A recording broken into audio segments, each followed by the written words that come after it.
what is life? What do you deem that it means? Things seen and unseen, above, below, and in between.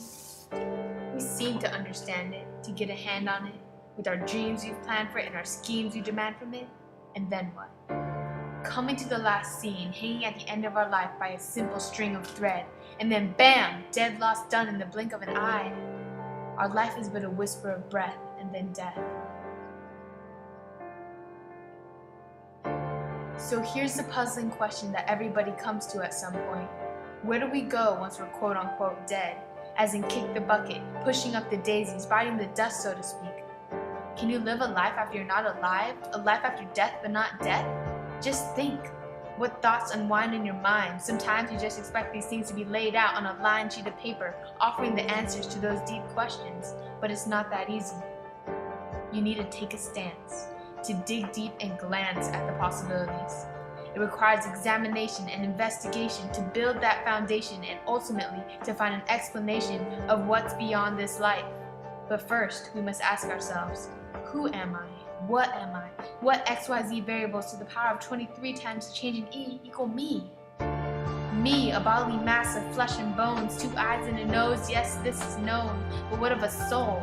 Our basis of consciousness, personality, and thought, our minds.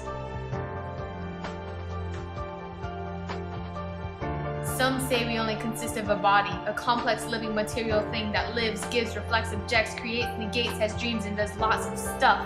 But is that enough? Could our whole life just be a pile of fluff, gone in just a puff? I beg to differ. I'm what philosophers call a dualist, those highly intellectual beings who don't make sense, yet who dispense their knowledge giving us their common sense. Hence, I am a dualist, both the mind and the body, where there's a two-way interaction, which monists claim is a distraction with their single-minded materialism of simply a body. But here's where we take action, and we don't give in to the retraction, and we find satisfaction, because now we are closer to answering the question.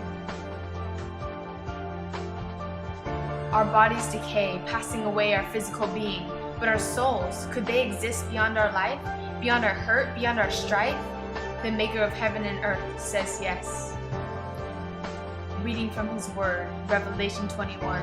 When all these things are over and done, he says, write this down, for these words are true. I am making everything new. I'm the Alpha, the Omega, the beginning and the end. If you're thirsty, I will fill you with my spring of life again. A life of refreshment, of joy, of peace. A life where pain and suffering cease.